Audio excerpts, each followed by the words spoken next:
Direktorat Tindak Pidana Ekonomi Khusus Bareskrim Polri menetapkan 4 tersangka dalam kasus dugaan penyelewengan dan penggelapan dana di Yayasan Aksi Cepat Tanggap atau ACT. Keempat tersangka meliputi mantan presiden dan pendiri ACT Ahyudin, presiden ACT saat ini Ibnu Hajar, Haryana Hirmain selaku pengawas Yayasan ACT tahun 2019 dan saat ini sebagai anggota pembina ACT, serta Novia Riyadi Imam Akbari selaku mantan sekretaris dan saat ini menjabat Ketua Dewan Pembinaan ACT.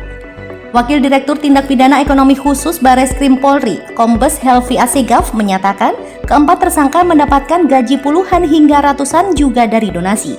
Helvi mengungkap rentang gaji tersebut antara 50 juta hingga 450 juta rupiah per bulannya.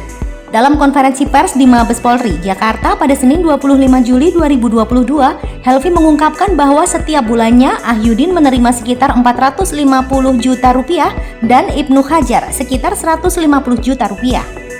Adapun Haryana dan Novia Riyadi sekitar 50 hingga 100 juta rupiah. Sementara itu, menurut Karo Penmas Divisi Humas Polri, Brigjen Ahmad Ramadan, disebutkan bahwa Ahyudin dan Ibnu Hajar membuat surat keputusan bersama pembina dan pengawas Yayasan ACT perihal pemotongan donasi sebesar 20 hingga 30%. Ramadan juga mengungkapkan peran dan aktus reus atau tindakan bersalah dari keempat tersangka. Menurutnya, Ahyudin bersama ketiga tersangka lainnya memperoleh gaji serta fasilitas lainnya bersama dengan pendiri yayasan, pembina, pengawas, dan pengurus ACT. Ahyudin dan Ibnu disebutkan juga duduk dalam direksi dan komisaris di badan hukum yang terafiliasi dengan Yayasan ACT. Selain itu, Ahyudin selaku petinggi ACT juga menggunakan berbagai dana donasi yang terkumpul termasuk dari dana Boeing tidak sesuai dengan peruntukannya.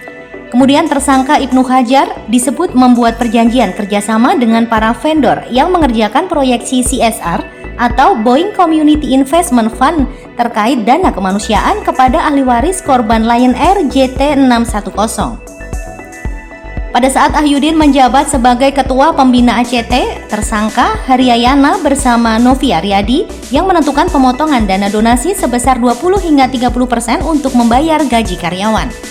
Sedangkan ketentuan pengurus pembina dan pengawas tidak boleh menerima gaji, tidak boleh menerima upah maupun honorarium. Keempat tersangka dikenakan pasal tindak pidana penggelapan dan atau penggelapan dalam jabatan dan atau tindak pidana informasi dan transaksi elektronik dan atau tindak pidana yayasan dan atau tindak pidana pencucian uang.